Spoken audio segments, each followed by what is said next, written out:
Namaste. Today's topic is pursue pursuits disregarding the pursuit of happiness to your peril.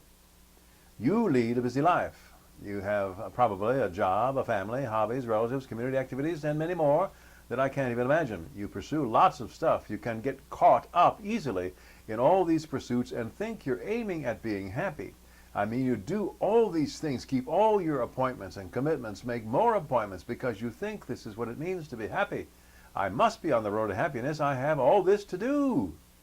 But you are not happy. You may even be miserable, the farthest thing from happy. What's wrong? You have gotten caught up in the pursuit of your pursuits. You have left no room for happiness. Please don't mistake me. I find nothing wrong with pursuing legitimate and positive goals, keeping relationships vibrant, and participating in a healthy community. But these may be keeping you from your ultimate goal, happiness. Of course, there are only so many hours in the day, and only so many days in a week, etc.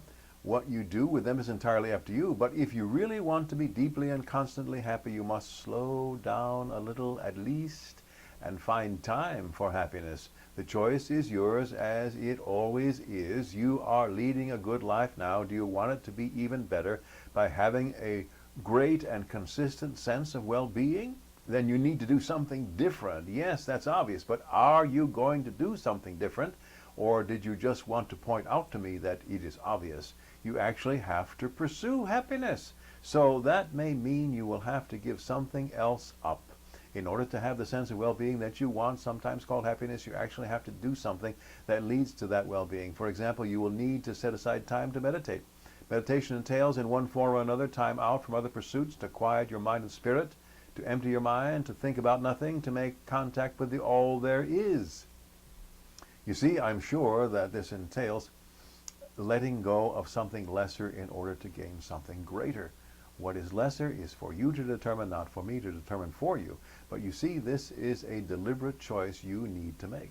Suppose I'm going on a trip and I have only one suitcase. Everything I need for that trip must fit into that one bag. I'm going to a place where I cannot buy anything I might have left behind when leaving for the journey. I must pack very carefully. The bag will only hold so much.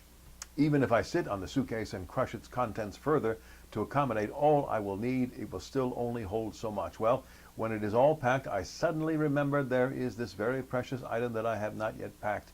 You know where I'm going with this, don't you? I have to leave something else out of the bag in order to fit in this last precious item that I cannot do without. I have got to remove something in order to replace it with the indispensable treasured item. So it is with your life. When you want happiness and you cannot yet find it because you are caught up in all the other good pursuits, something has to be replaced within your life. So pursue happiness by making room for it in your life beginning right now. What will you replace with happiness? May you and all sentient beings know happiness and the root of happiness. Namaste.